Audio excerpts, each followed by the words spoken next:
Rakan.co. Cut Intan Nabila merupakan selebgram Aceh kelahiran 23 Maret 2001. Sebelum menjadi selebgram, Cut Intan adalah seorang atlet anggar dan berpartisipasi di kejuaraan nasional anggar pada tahun 2018 dan juara harapan 3 Duta Kamtimnas 2018 saat duduk di bangku SMA. Cut Intan Nabila diajak menikah oleh Armor Toreador saat masih duduk di kelas 2 SMA.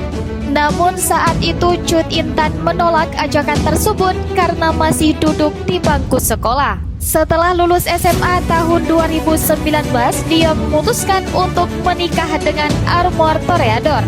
Mereka dikaruniai 3 anak berusia 4 tahun, 3 tahun, dan 1 bulan. Namun siapa sangka hidup Cut Intan penuh dengan kesedihan menghadapi suami yang suka selingkuh dan KDRT. Kesulitan ini kemudian menghancurkan harapannya dan merusak kehidupan anak-anaknya.